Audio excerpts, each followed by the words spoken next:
4 ejercicios, no se me asusten, el último en verdad es un regalito para ahí. eh, no hay que calcular nada. Eh, en el ejercicio uno quiero que determinen la condición de Rankine Hugonot basada en la conservación de la masa para esa ecuación de una velocidad de choque. Primera parcial de U respecto del tiempo más U cuadrado parcial de U respecto de X igual a cero. Jóvenes, recuerden que esa segunda derivada la tienen que convertir para que sea un solo objeto, no sea un producto, ¿no? Sino la derivada de algo que te diga uno es T y el otro es X. ¿Ok? ¿Se acuerdan? Entonces, una vez que hagan eso, pueden encontrar esta condición. Eh, Quiero que resuelvan el problema de valor inicial de esa función u de 0, x para x menor que 0, b x mayor que 0. Con esas condiciones, el valor absoluto de a es mayor que b, o bien el valor absoluto de a es menor que b. Es algo muy parecido a lo que vimos en clase. Quiero que lo analicen, que lo repitan, que lo vuelvan a hacer y entender. ¿Ok?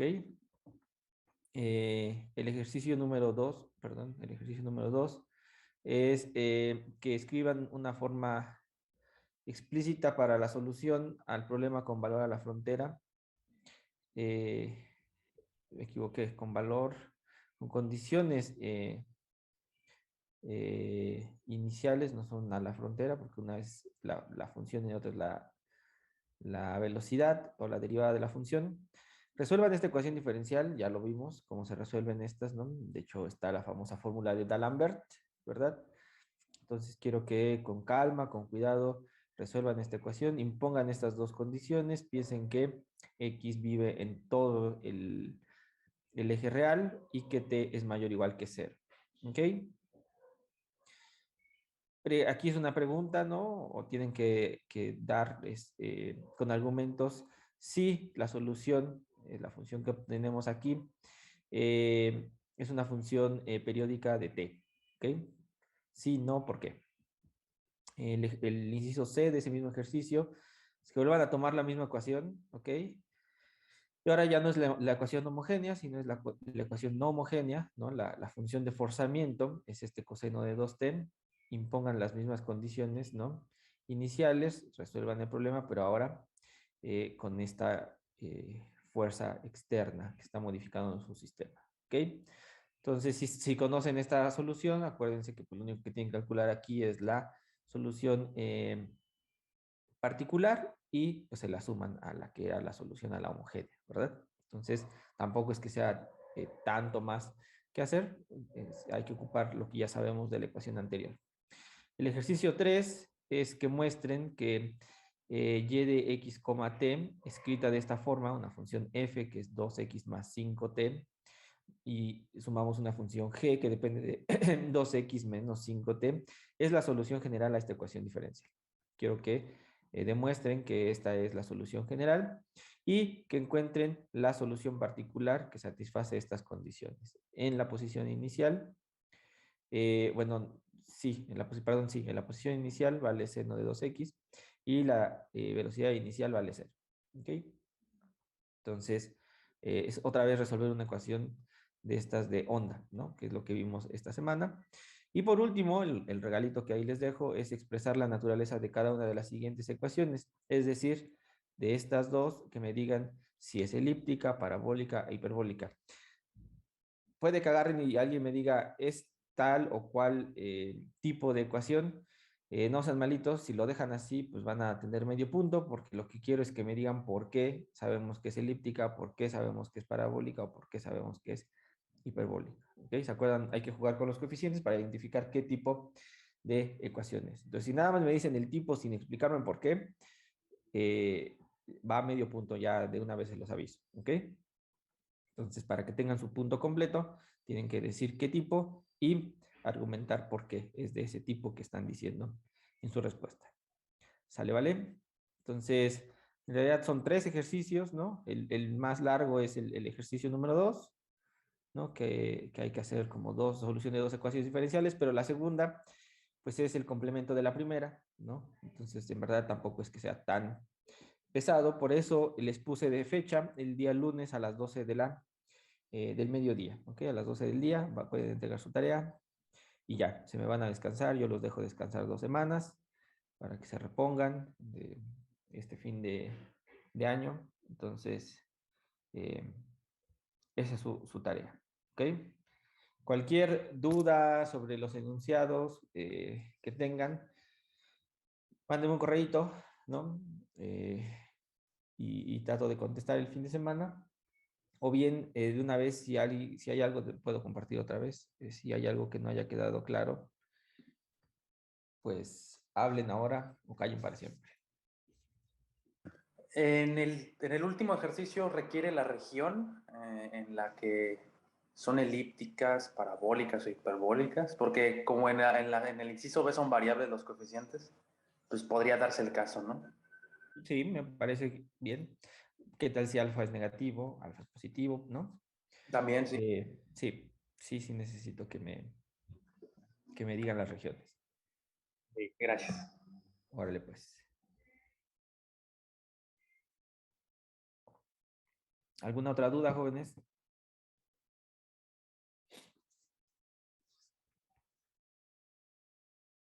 Parece que no. Muy bien, listo. Entonces vamos a arrancar con la clase. Como les había dicho, jóvenes, hoy me tengo que salir un poquito antes, tengo que dar un seminario a las 12. Entonces, me pidieron estar un poquito antes. No voy a dar el receso de mitad de clase para tratar de abarcar lo más que se pueda. Le avisé a su ayudante si se podría conectar.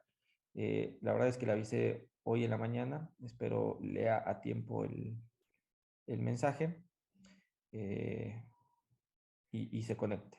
¿Ok? Yo les voy avisando si me respondió o no, para que platiquen con él sobre las asesorías. Si no, lo que puedo hacer es yo platico con él, ¿no? Y en el Classroom les hacemos un par de propuestas, ¿no?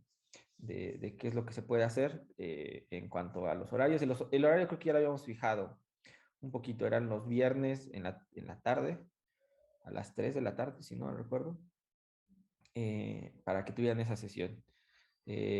Les podemos proponer algún otro día, en algún otro horario que Saúl pueda. Y pues la periodicidad, a lo mejor cada 15 días, y se acumulan más ejercicios, eh, o a lo mejor una semana unos ejercicios en una clase extra, otros él les manda unas notas, no sé, ahí le pienso con él, algo que sea práctico para ustedes y práctico para él, ¿ok?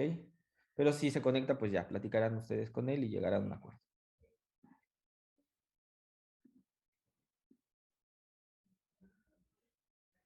Ok.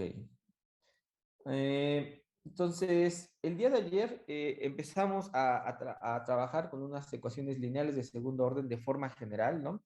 De hecho, enlistamos, el día de ayer, ya subí las notas, por cierto, enlistamos a varias ecuaciones famosas, ¿no? Que si la de Laplace, que si la de Poisson, que si la de calor, ¿no? Que entran dentro de este grupo de ecuaciones diferenciales parciales, ¿no? Lineales de segundo orden, que pueden ser homogéneas o no. Y estábamos revisando algunos ejemplos. Un ejemplo que revisamos es la ecuación de Laplace, ¿no? Eso fue lo último que hicimos la clase pasada. El ejemplo que estábamos revisando puede ser el del movimiento de un fluido incompresible. Como ya les había dicho, uno de los ejercicios que hicimos la semana pasada, antes de su examen, justamente era ese caso, el caso de un fluido incompresible. De hecho, ustedes resolvieron, me parece, en el examen un ejemplo como tal, donde teníamos una ecuación diferencial de este estilo. ¿Ok? Donde lo que tenemos son las variaciones de la función ρ, que depende de todas las posiciones, si estamos trabajando en 3 dimensiones, x, y, z y t, que la vamos a entender como la densidad del fluido, el número de partículas o la masa por unidad de volumen.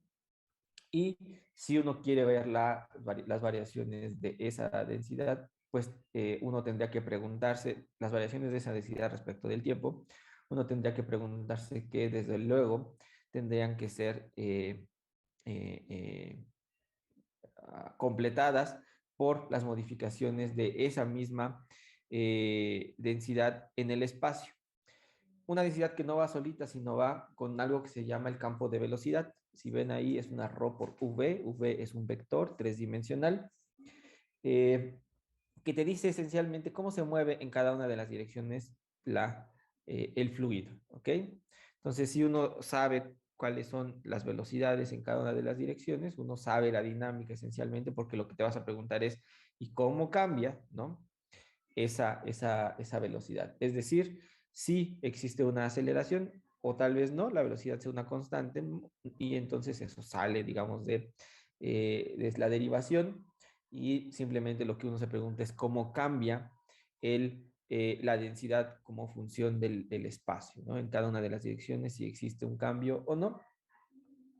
Y bueno, en el caso de si ρ es constante, ¿no? Pues vamos a tener que las derivadas parciales de ρ respecto del tiempo es igual a cero. Y la otra es que la divergencia, ¿no? De este término, ρ es una constante, v no es una constante, es un vector, por eso es un producto interno.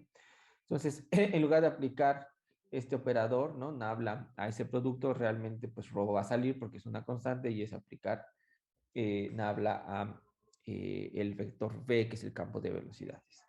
Eh, si este objeto es cero, ¿verdad? Lo único que nos queda es que la divergencia de nuestro campo de velocidades es igual a cero, ¿ok? Entonces es un campo que, como les dije, estamos pensando en que no lo podemos comprimir, ¿no? No podemos hacer como estos fenómenos con un pistón agarrar y tratar de hacer en un volumen más chiquito el contenido de cierta sustancia, ¿no?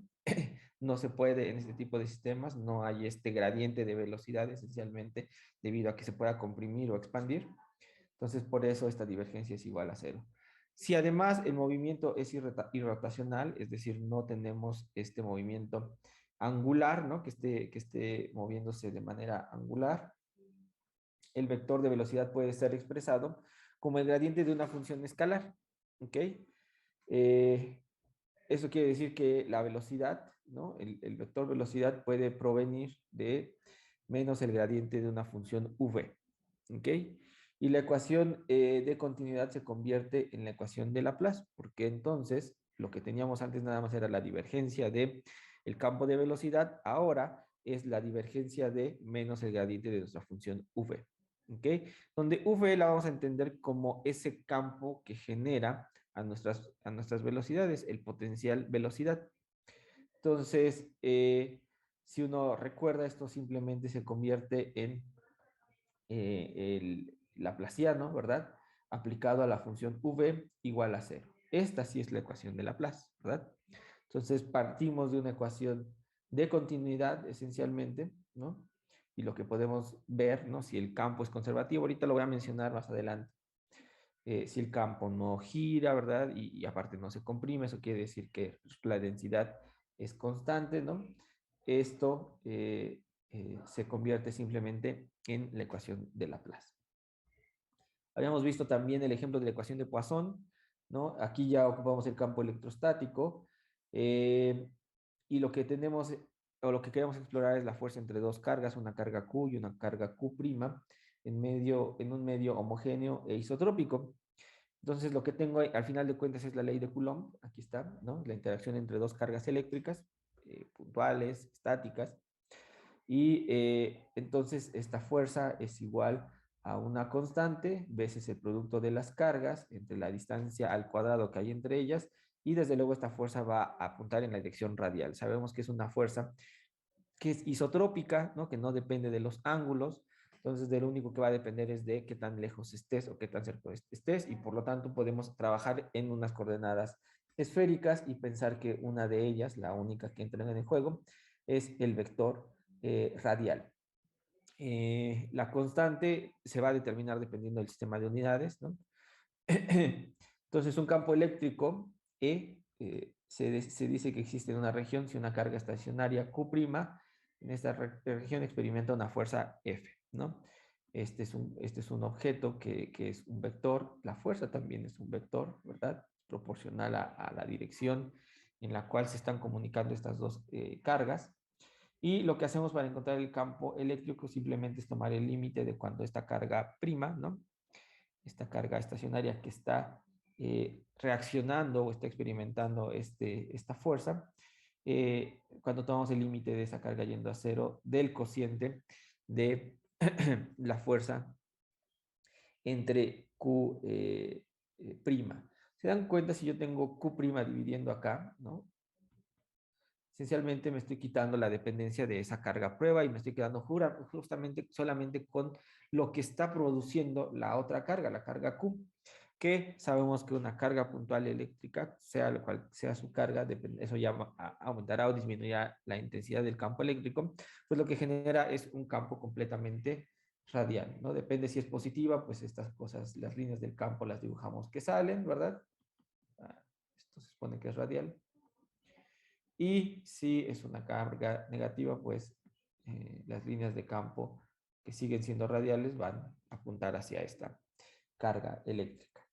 Entonces, con este límite, lo que vamos a garantizar es que la carga de prueba Q' no altera la distribución, ¿no?, de carga que existe antes de incorporarla a ella, ¿no? Sabemos que esta misma carga va a producir un campo eléctrico, ¿cierto? Pero entonces, si la quitamos, queremos dejar el campo producido por la otra carga Q, pues por eso uno divide entre esta carga Q'. Y bueno, de esta definición y la ley de Coulomb definimos que el campo eléctrico en un punto R de distancia respecto a la carga está dado por esta expresión, ¿no? Una vez más, el campo eléctrico es radial, ¿no? Es isotrópico. Y si uno toma el rotacional en ambos lados, ¿no?, de esta igualdad, el rotacional del campo eléctrico va a ser igual al rotacional de C por Q entre R cuadrado por este R vector unitario. Estos son unas constantes, chao, solamente es aplicar el rotacional a algo que es completamente radial. No tiene ninguna componente que me diga una dependencia angular, por lo tanto, esto es un cero. Y tenemos que el rotacional de E es cero. Ya lo sabíamos, ¿no? De sus cursos de electro sabían perfectamente que el campo eléctrico no genera un campo que tenga un rotacional finito. Y bueno, esto muestra además que el campo electrostático es un campo conservativo. Todos aquellos campos que no tengan rotacional los vamos a llamar campos conservativos. Insisto, ahorita voy a decir un poquito más de esto de los campos conservativos. Pues ahora sí, vamos a hacer un poquito de repaso, muy poquito, es súper rápido. De cálculo vectorial, recordamos que un campo vectorial es conservativo, un campo vectorial conservativo es aquel que resulta del gradiente de una función escalar, ¿ok? Por ejemplo, lo que habíamos dicho de v, el campo de velocidad que venía del gradiente de una función phi, ¿ok? ¿Eso qué implica? Y tiene implicaciones en la integral de trayectoria, la integral de línea, ¿no? Que le hacemos a nuestro objeto v, nuestro campo. Porque si nosotros tomamos la integral en cierta trayectoria de nuestro campo de velocidades v por dr, el diferencial de la dirección radial, ¿no? Perdón, el diferencial en nuestras coordenadas, ¿no? R es un vector, tiene todas las coordenadas incluidas. Pues lo que va a suceder es que de este campo vectorial vamos a encontrar que es independiente de la trayectoria. Lo único que va a depender es de dónde inició y de dónde terminó. No nos importa, ¿no?, cómo fue que llegó de un punto a otro. Simplemente nos importa dónde inició y dónde terminó. Campos vectoriales conservativos son aquellos campos que representan fuerzas de sistemas físicos en los cuales la energía se conserva. ¿Ok? Si tú garantizas tener un sistema que conserva la energía, entonces vas a poder proponer que las fuerzas que están involucradas en ese sistema vienen del gradiente de algo. ¿Ok? De una función escalar, esencialmente, un potencial. Entonces, con eso tú vas a garantizar primero que no hay rotacional, uno. Dos, que si tú tomas integrales de trayectoria para llegar de un punto a otro, ¿no?, no te va a importar cómo llegas de ese punto inicial a ese punto final, sino te va a importar dónde inicias y dónde terminas, nada más. Por sistema conservativo, por ejemplo, el trabajo hecho moviéndose a lo largo de una trayectoria, depende solo de los extremos de la trayectoria. Podemos definir la energía potencial, por ejemplo, la cual es independiente de la trayectoria, ¿no? La energía potencial esta que nos enseñan en la mecánica clásica de primeros semestres, ¿no? Nos dicen justamente que el trabajo, ¿no? Eh, eh, que haces no va a depender de la trayectoria, simplemente va a depender de dónde inicias y dónde terminas. ¿Ok? Eh, bueno, entonces, ¿qué más? Por lo tanto, una función potencial existe, ¿no? Le vamos a llamar a esta phi, la vamos a denotar por phi, tal que el campo eléctrico viene de menos el gradiente de esta función phi. Otra cosa que podemos hacer es tomar la divergencia de esta ecuación en ambos lados, ¿no? La crucé, ¿no? Está aquí para acá, simplemente. Y lo que me doy cuenta es que la divergencia del gradiente de la función escalar phi es igual a menos la divergencia de E. Vamos a ser más formales, ¿no? Esto tiene que ser, son vectorcitos, ¿verdad? Y eso simplemente nos dice que tenemos el laplaciano de nuestra función phi y va a ser igual a menos la divergencia de E. En otras palabras, jóvenes, esta es la famosa ley de Gauss. ¿Ok? Vamos a trabajar un poquito con estas expresiones, ¿no? Para ver esto, vamos a considerar un volumen tau, ¿no? Que contiene una carga total Q. Agarren una cierta parte del espacio donde podamos encerrar una carga, una partícula con carga total Q, ¿ok? Y vamos a pensar que el diferencial de S, ¿no? Ups, este que está aquí, es un elemento de superficie, de la superficie S, la cual está delimitando este volumen, ¿ok? Es la cascarita de ese volumen tau. Entonces, algo que podemos hacer es hacer una integral bidimensional sobre la superficie, ¿ok? ¿Y eso qué quiere decir? Vamos a tomar esta notación, esta doble derivada es que son dos direcciones, ¿no? De las tres del volumen, ¿no? Solamente dos, me voy a quedar con la superficie. Es la integral de superficie del producto punto de nuestro campo, ¿ok? Veces el diferencial de esta superficie. Ahora, este campo ya sabemos cómo es. Arribita lo habíamos encontrado. Era una constante que va a depender de qué unidades estemos trabajando, la carga eléctrica, el vector radial unitario, ¿verdad? Y dividido entre la distancia en la cual tú te estás poniendo respecto de esa carga al cuadrado, que es justamente lo que está escrito aquí. Entonces, ¿qué es lo que tenemos? En realidad tenemos un producto punto, ¿ok? De nuestra dirección de nuestro campo y de este vector que es el diferencial de superficie, todo dividido respecto de r cuadrado. Esta cantidad, r gorrito, r unitario, punto, el diferencial de superficie, que es esencialmente al ser un producto interno, un producto punto, es una proyección entre estos dos vectores, ¿verdad? Es la proyección del elemento de área, este elemento de área de S, ¿ok? Sobre el plano perpendicular a R, ¿ok? Entonces, esta área proyectada dividida por R cuadrada, la estoy como normalizando, si se dan cuenta, le estoy quitando las dimensiones de la distancia. En otras palabras, jóvenes, ¿se acuerdan cómo se ve el diferencial de volumen en unidades, perdón, en coordenadas esféricas?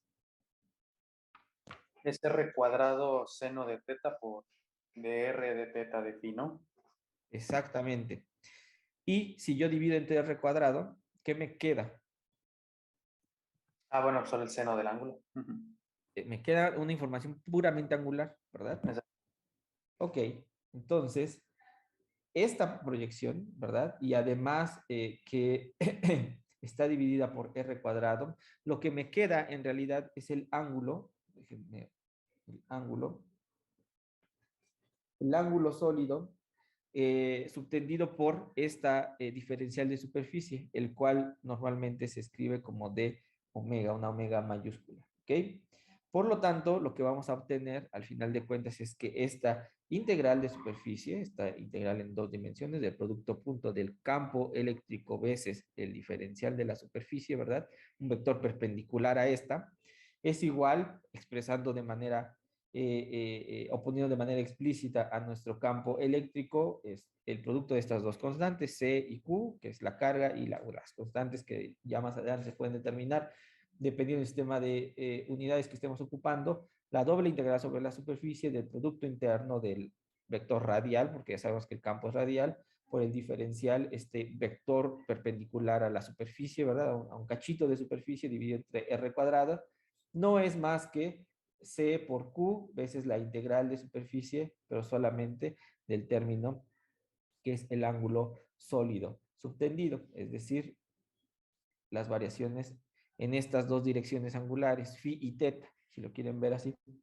Si uno integra, esto te da un 2 por 2 pi, que es un 4 pi veces eh, la constante C por la carga Q, ¿ok? Si escribimos a Q como, sabemos que es una carga, ¿verdad? Si la escribimos como una integral de volumen de la densidad de carga, ¿no? Si nosotros sabemos la densidad de cargas, uno la puede integrar en todo un volumen y lo que obtiene uno es la carga, ¿no? Entonces uno puede reescribir también esta carga en términos de una triple integral en las tres direcciones, ¿no? El volumen completo de ρ, donde ρ, como les decía, es la densidad de carga. Y entonces, ¿qué quiere decir? Que esta integral de superficie, ¿verdad? Que es el producto interno del campo eléctrico veces el diferencial del área, ¿verdad? De la superficie. Eso es igual, habíamos visto que era 4 pi c por rho, por q, perdón. Pero a q lo voy a sustituir por una triple integral de volumen de rho, que es la densidad de carga. Y vamos a ocupar el teorema de la divergencia, porque lo que vamos a ocupar es que esta doble integral, ¿no? De superficie entre el producto interno de estos dos vectores es igual a la divergencia de nuestro campo eléctrico cuando es integrado sobre todo el volumen. ¿Qué estoy haciendo? Quiero pasar todo a un mismo, digamos, a las mismas dimensiones para tener una expresión mucho más coherente. Entonces, lo que estoy concluyendo al final es que este objeto que aparecía aquí lo puedo reexpresar en términos de una integral de volumen, lo sustituyo, y lo igualo a otra integral de volumen que es la integral sobre la densidad de carga eléctrica. Y por último, lo que uno obtiene es la integral en el volumen, ¿verdad? En las tres dimensiones. Todo lo pasé del lado izquierdo, si se dan cuenta, para tener un mismo integrante. Y lo que tenemos es que la divergencia de menos 4 pi c por rho integrado en el volumen debe de ser igual a 0. Entonces, esta ecuación que tenemos aquí debe ser válida para todos los volúmenes tau. Recuerden que estoy pensando en una carga puntual. Entonces, cualquier volumen en la cual yo esté encerrando mi carga debe satisfacer esta ecuación. Entonces, lo único que me resta, ¿no? No va a ser la integral la que se haga cero, sino el integrando mismo el que me va a garantizar que esto siempre va a ser cero, independientemente del volumen que yo esté considerando. Por lo tanto, puedo concluir que la divergencia de el campo eléctrico, vamos a ir corrigiendo, la divergencia del campo eléctrico es igual a 4 por pi por una constante veces la densidad de carga. Ahora ya sabemos cómo se ve la divergencia del campo eléctrico. Recuerden que la divergencia del campo eléctrico era igual a menos el laplaciano de phi. Phi, esta función potencial escalar, ya le podemos poner nombre, es el potencial escalar, el potencial que se encarga de generar los campos electrostáticos, ¿no? Y llegamos a obtener justamente la ecuación de Poisson, donde tengo el laplaciano de nuestra función escalar phi, que es igual a menos 4 pi veces una constante por la densidad de carga. Como les decía, depende del sistema de unidades en los cuales trabajen para determinar esta C. En el sistema internacional de unidades, lo que tenemos es que C es igual a 1 sobre 4 pi epsilon sub 0, donde epsilon sub 0 es la permitividad del vacío, y por lo tanto, cuando sustituimos esa C en ese sistema de unidades, lo que tengo es que la ecuación de Poisson se escribe como el laplaciano de la función escalar phi, que es el potencial escalar que genera campos electrostáticos, igual a menos la densidad de carga entre esta permitividad del vacío. ¿Ok? En el caso particular que la densidad de carga, ¿no?, sea cero, es decir, que no estemos encerrando ninguna carga eléctrica, pues esta ecuación se reduce a una ecuación de Laplace. El laplaciano de phi igual a cero. ¿Ok? Entonces, si se dan cuenta, ¿no? Estos ejercicios, más que yo ahorita les enseñe a resolverlo, les estoy mostrando que ustedes se los van a topar una y otra vez. Ya se los han encontrado. De hecho, según mi memoria, ustedes jóvenes, a la par de este curso, también están llevando electro, ¿cierto? Sí, profesor. Entonces, de manera genuina, un profesor les va a decir la física, bueno, algunos no, pero no sé, creo que está puesta como en el mismo trimestre, creo. No me crean mucho. Yo me pierdo en el programa, pero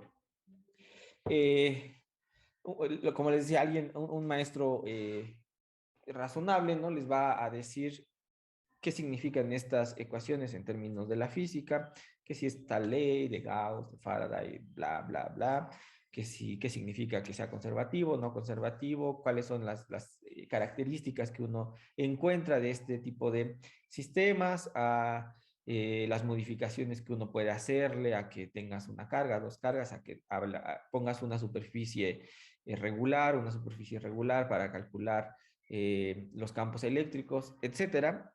Y además, insisto, un profesor razonable les tiene que recordar qué tipo de ecuaciones están trabajando, y cómo se ven, cuáles son los métodos que se ocupan para resolverlo, ¿no? Y va a salir de manera inmediata los nombres de ecuación de Laplace y ecuación de Poisson.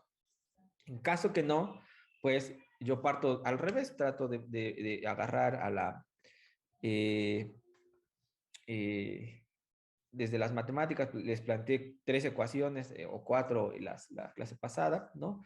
Con nombres famosos, ¿no? Que van a aparecer una y otra vez en diferentes contextos de la física. Y después les voy dando un poquito de nombre, poniendo cierto ejemplo para que se den cuenta que esto representa, no sé, por ejemplo, la ley de Gauss. Y así voy a estar tratando de usar, ¿no?, estas ecuaciones que son muy generales en diferentes como ejercicios clásicos de otras áreas o de áreas de la física. Por ahorita toqué un poquito el electro, después me voy a ir a sacar algo que tenga que ver con la mecánica cuántica, voy a regresar a la mecánica clásica, entonces voy a andar ahí papaloteando en diferentes áreas de la física. ¿Ok? Entonces, ¿dudas hasta acá, jóvenes? Esta ecuación, la de Laplace, también está relacionada con las funciones analíticas, ¿no? Variable compleja.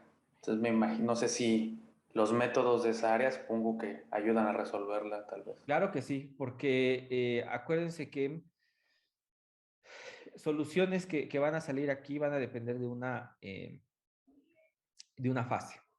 ¿Ok? Vamos a tener fases. Y las fases regularmente se van a escribir como E a la I veces algo. ¿Ok? Y ese es un número complejo, ¿no? Acuérdense que si uno agarra, puede reescribir esa exponencial ocupando la fórmula de Euler, uno agarra y se da cuenta que separas, ¿no? Reconstruyes esa exponencial en una contribución que es un coseno y otra contribución que es un seno, pero uno es una parte real y otro es una parte imaginaria. Entonces, desde luego que ahora, en lugar de plasmar tu ecuación en un plano bidimensional de los reales, ¿no?, tú te tienes que ir a poner en un plano bidimensional de los complejos, el cual tiene unas características completamente distintas. No son dos ejes reales que están formando un plano. Uno es un eje real y uno es un eje imaginario. Y aparece un montón de cosas bien interesantes, ¿no? Que, por ejemplo, uno tiene la peculiaridad de darle n vueltas, ¿no?, angulares en el plano, y uno pensaría que uno está en el mismo lugar, y la respuesta es no, estás en diferentes hojas de rima, ¿no? Ahora, ¿qué pasa si tú tienes alguna divergencia en algún punto que no sea el eje real, que sí involucre el eje imaginario, cómo se hace, cómo te quitas esos polos, esas indeterminaciones en un sistema que es una sábana que tiene dos direcciones ortogonales, ¿no? Entonces viene toda la maquinaria de cómo se construyen las áreas, ¿no? En estas dos direcciones que no son exactamente los reales. Entonces sí, viene toda esa maquinaria detrás de estas ecuaciones, sobre todo estas ecuaciones de segundo orden, porque recuerden que las ecuaciones de segundo orden las podemos pensar. De hecho, ya hicimos un poquito de eso, si no mal recuerdo, con problemas de Sturm-Liouville. Las podemos reescribir en términos de ecuaciones algebraicas, ¿no? ¿Se acuerdan que uno proponía una exponencial y entonces uno tiene esta ecuación algebraica, cuadrática, y uno saca raíces y uno se topa con que puede que las raíces sean reales, ¿no? Puede que las raíces sean complejas. Y cuando uno se encuentra con raíces complejas, pues entonces tus soluciones van a heredar esa información y van a ser soluciones complejas. Entonces es muy natural que en este tipo de problemas, ¿no? Porque uno saca la raíz cuadrada de cierta cosa, ¿no? Si esa cosa es menor que cero, entonces vas a tener soluciones imaginarias. Y viene todo la maquinaria de variable compleja. Sí, eso es cierto.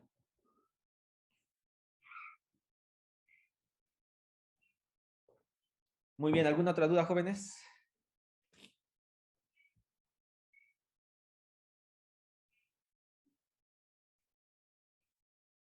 No, profesor.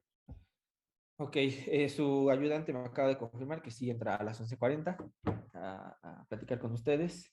Entonces, bueno, vamos a seguir platicando generalidades, o no sé si me dé tiempo a hacer ejercicio, si me apuro a ver si hago el primer ejercicio de esto que vamos a ver el día de hoy, que es el tema central, yo creo, de este curso. Bueno, en esta parte de la unidad, ¿no? Que tiene que ver con ecuaciones diferenciales parciales, ya nos hemos concentrado en varios problemas, en ilustrar algunos métodos, ¿no? Para resolver ecuaciones diferenciales. El método de las características, ¿verdad? Es uno que explotamos mucho. Eh, Porque, bueno, es el más natural para hacer la solución de ecuaciones parciales de orden 1. Eh, pero hay varios métodos, eso es cierto, van a existir varios métodos para resolver ecuaciones diferenciales parciales lineales y homogéneas, porque son las que mejor sabemos, las que tenemos bajo control. Pueden ser lineales y no homogéneas y también tenemos bastante conocimiento de cómo resolverlos. Y cuando los coeficientes son constantes, andamos como pez en el agua porque todo se facilita mucho. Si no son constantes, tampoco nos estamos ahogando porque sabemos métodos para resolverlo. Entonces, a continuación, déjenme decirles los métodos más usados.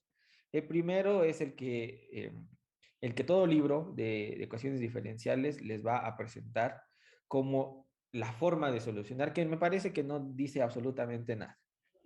Vean, paso número 1, encontrar la solución general. Bueno, ¿cómo encontrarla? Tiene su chiste. Depende de cómo sea la función, qué características tenga, y cómo vas a resolver la ecuación. Pero bueno, te dicen, no, ahí está. Tú encuentras la solución general y ya la hiciste. Paso 2, si te dan condiciones de frontera, ya sea condiciones iniciales o condiciones en los extremos, ¿verdad? Pues vas a obtener la solución particular. Bien, ok. Eso me parece un poco más aterrizado. Sí, pues, si ya tengo la solución general, pues pongo mis condiciones y resuelvo ese par de ecuaciones, porque estoy pensando en ecuaciones diferenciales de segundo orden, esa par de ecuaciones para esa par de incógnitas, y ya la hice, ¿no? Ya tengo mi solución particular. Pero este primer paso de la solución general está como medio chafa. Y de hecho es tan general que difícilmente uno lo puede hacer. ¿Ok? Como digo aquí en estas notas en rojo, dice, pues parece ser el camino, ¿no? Dice, pues sí, encuentro la solución y ya la hice. Es decir, la teoría nos dice que así debe trabajar todo, debería de estar funcionando bien. Pero hay peros, y el pero es que resulta que en la práctica, en algunos, y son no pocos casos, ¿ok? Aclaro, algunos, pero significativos, las soluciones generales son difíciles de obtener. No es muy fácil llegar a las soluciones generales y entonces habrá que darle la vuelta al problema. Para superar esta dificultad es mejor encontrar un tipo de solución menos general, pero que va a satisfacer las condiciones de frontera de este problema. Y este método es el famoso método de la separación de variables. Y es el método que de aquí en adelante vamos a estar explotando una y otra vez. Es el gran método para trabajar en ecuaciones diferenciales con varias variables. Entonces ahí va la segunda opción, separación de variables. ¿Qué vamos a hacer? Para este caso hacemos uso del principio de superposición. ¿Ok? De el principio de hacer combinaciones lineales, pero me gusta dejarlo siempre en términos físicos, de superposición. Y se construye una combinación lineal de soluciones para formar aquella que cumplan o que cumpla con las condiciones a la frontera. ¿Ok? ¿Qué es lo que hacemos? La pregunta es, ¿qué hacemos? Bueno, vamos a resolver la ecuación diferencial. Por ejemplo, agarré una ecuación en dos dimensiones, x y y. Son dos variables que me dan la información en una dirección y eso es en x y y me da la dirección la información en otra dirección ortogonal. ¿Ok? Entonces, la función solución tendrá que ser una función que depende de x y de y la vamos a poder escribir como un producto de funciones. Vamos a poder escribir una u que depende de x y y como el producto de dos funciones, la función x mayúscula que depende solo de x, veces la función y mayúscula que solo depende de y. ¿Ok? Ahí está el famoso truco de la separación de variables. Vamos a proponer como solución. No la vamos a construir, vamos a proponer la solución como un producto de funciones que tienen dependencia en una sola variable. Si se dan cuenta o si ya empiezan a más o menos pensar hacia dónde vamos, vamos a cambiar nuestro problema de varias variables simultáneas por un conjunto de ecuaciones que vayan en direcciones, en una sola dirección cada una de ellas. ¿Ok? Por eso se le llama separación de variables, porque vamos a separar la información de una dirección y después nos vamos a la otra dirección cuando es el caso de dos dimensiones. Hay que saber hacer bien esa separación y el chiste es que yo les muestre el camino de cómo hacer esa separación. ¿Ok? Entonces, al proponer esta función u de x, y como la función x mayúscula que depende solo de la variable y, la función y mayúscula que depende solamente de la función y, entonces lo que hemos logrado es separar las variables x y y. Hay otro método que también lo vamos a ver porque es útil y es el método de la transformada de Laplace. ¿Ok? En este caso lo que vamos a hacer es obtener la transformada de Laplace de la ecuación diferencial parcial y de las condiciones a la frontera asociadas respecto a una de las variables independientes y entonces damos solución a la ecuación resultante de la transformada de Laplace. No he visto en el curso transformada de Laplace, tampoco se me asusten porque antes de que yo vea este método voy a dar un repaso de qué es la transformada de Laplace y voy a mostrar el método de trabajo con esta transformada. ¿Ok? Entonces, hay como tres grandes métodos. El método general, que tan general que no nos dice nada. El método de separación de variables, que es el que vamos a ocupar un montón de veces. Y el método de la transformada de Laplace, porque también nos va a ser útil. Nos vamos a dar cuenta que hay ciertos problemas que pueden ser abordados de una manera más amena ocupando la transformada de Laplace. Y bueno, ya para no seguir diciendo cosas, pues hay que ir a trabajar, así que manos a la obra. Y vienen estas ideas de la separación de variables. Entonces vamos a tratar de encontrar la solución a la ecuación de Laplace a través de la separación de variables.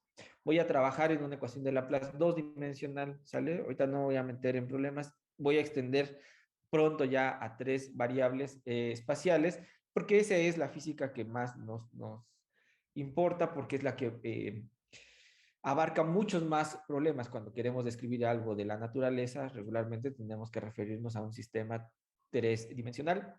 Ojo, hay sistemas bidimensionales súper importantes y, digamos, de alta relevancia hoy en día. No sé si ustedes han escuchado sobre el área de la física que se llama materia condensada y que estudia propiedades de materiales Alguno de ustedes levante la mano o dígame si han escuchado hablar del grafeno, por ejemplo. Sí, cómo no, profe. Es este material, ¿no? Que es muy conductor y muy resistente, ¿no? Es el futuro de la computación. Si logramos cambiar nuestra tecnología de silicio a la tecnología del grafeno, será la gran revolución. Pero si ustedes han leído un poquito, el grafeno es un material bidimensional. Es un objeto que tiene el ancho de un átomo y que es una red, ¿verdad? Hexagonal, se puede modelar, ¿no? Y que tiene propiedades súper interesantes. Conduce muy bien, la electricidad disipa muy poco calor. Al ser muy buen conductor, se habla que se pueden alcanzar propiedades de superconductividad sin necesidad de bajar la temperatura tanto, ¿no? Es un término, como al ser una hoja, lo puedes doblar, ¿verdad? Lo puedes modificar, puedes hacer tubos, puedes hacer ciertas figuras, lo puedes arrugar para tener ciertas propiedades. Eh, es súper resistente, ¿no? Esta cosa si lo tratas de estirar, ¿no? No se va a romper, ¿no? Considerado uno de los materiales más fuertes que existen en la naturaleza, pero el gran reto teórico que se tiene al tratar de explorar, por ejemplo, este tipo de sistemas es que estás trabajando en dos dimensiones. Y les cuento, jóvenes, no es nada trivial. Para poder abordar ese tipo de problemas, lo que uno ocupa es una teoría cuántica de campos. Una teoría cuántica de campos que se va a tener que reducir a dos dimensiones. Estas teorías cuánticas de campos fueron generadas para poder entender las interacciones fundamentales, de qué estamos hechos, de cuáles fueron los inicios del universo, de qué está hecha la materia visible a nivel fundamental, y entonces desde luego eso fue pensado para trabajar en tres dimensiones. Se conoce muy bien, hay muchísimo trabajo, es un campo, es el lenguaje actual para tratar de abordar cualquier problema en la física esencialmente, y uno se da cuenta que cuando uno le reduce una dimensión, nada más el reducir una dimensión te pone en aprietos severos. Entonces tiene sus complicaciones trabajar en dos dimensiones. No hay que dejarlas al lado y decir, ay, no, esas no nos importan. Sí importan. Y son importantes trabajar en ciertas dimensiones porque hay problemas en la naturaleza que son abordados en esas dimensiones. Pero bueno, eh, regresando a la mecánica clásica, a la física clásica, pues casi todo siempre va a ser en tres dimensiones. Entonces, por el momento, déjenme concentrar en dos dimensiones. Voy a escribir la ecuación de Laplace dos dimensional. Ahí está, escrita, jóvenes. Está aquí, ¿no? Segunda derivada de una función phi respecto de x más una segunda derivada de phi respecto de y igual a 0. ¿Ok? Entonces, déjenme hacer aquí el comentario. Es posible obtener la solución general de esta ecuación a través de dos variables independientes. Yo podría hacer de manera ingenua, ¿no? Y de hecho lo estoy proponiendo acá, que esta ecuación ya sabemos cómo resolverla. Ya hemos visto sin necesidad de pasar por las ecuaciones por la separación de variables, ya sabemos cómo resolverla. Ahí está escrito, pero alguno de ustedes cuéntenme cómo se resuelve ese tipo de ecuaciones.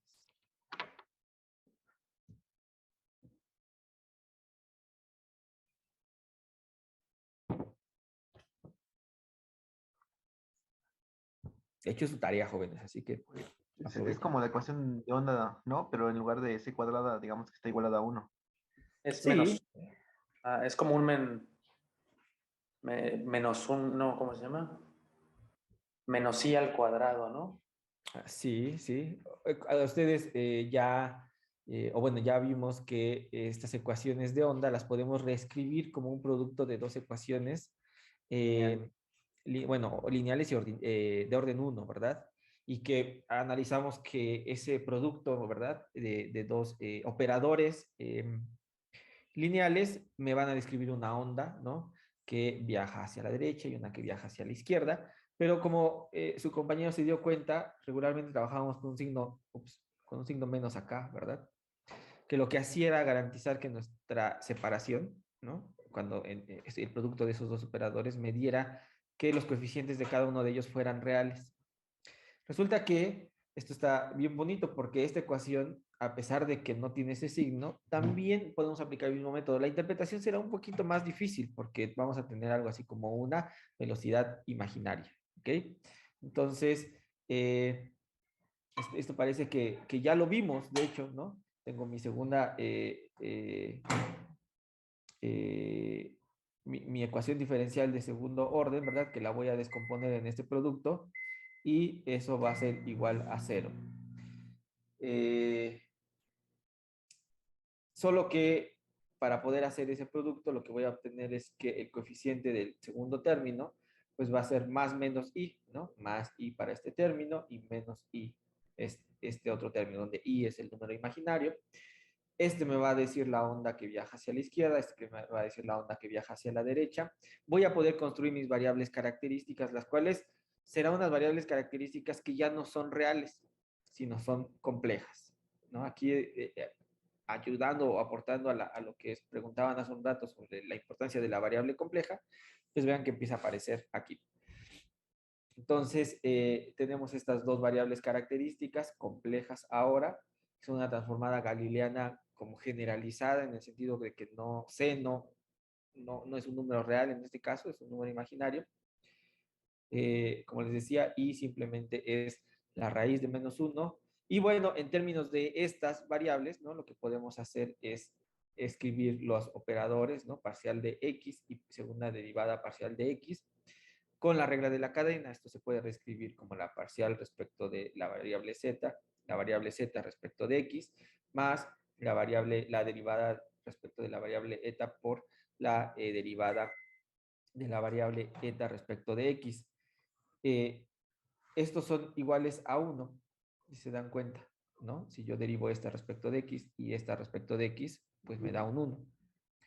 Eso me dice que al final tenemos que la parcial de x, la parcial respecto de x no es más que la parcial respecto de z más la parcial respecto de eta, cuando hacemos el cambio a nuestras variables características. Si nosotros sacamos la segunda derivada, porque es la que nos importa en nuestra ecuación de onda, uno lo que hace es como aplicar por segunda vez este término, ¿verdad? Porque ahora es aplicar la segunda derivada a esto que está aquí. Y uno repite el proceso, ¿no? Y lo que encuentra es que esta segunda derivada respecto de x, pues es una segunda derivada respecto de z, más dos veces la derivada de eta, derivada de z, más segunda derivada de eta. Uno repite de manera análoga el proceso respecto de, ahora tomando en cuenta la derivada respecto de y.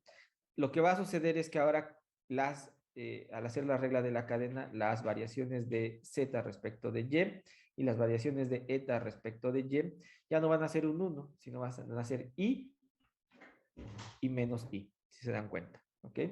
Entonces, al final lo que voy a obtener es que la primera derivada parcial respecto de y es i veces la diferencia de las parciales respecto de z y respecto de eta. Si yo aplico una segunda derivada, el operador segunda derivada respecto de y, pues lo que voy a obtener es, que voy a tener que hacer es i veces la derivada de y de lo que habíamos obtenido antes, que era la diferencia de las derivadas parciales de cada una de las variables características. Uno lo hace con cuidado, ¿verdad? Y uno va a llegar a que la segunda derivada respecto de y es igual a menos la derivada, la segunda derivada, aquí hay que corregir otra vez, esto es segunda derivada, respecto de z, más dos veces la derivada respecto de eta, derivada respecto de z, menos la segunda derivada respecto de eta.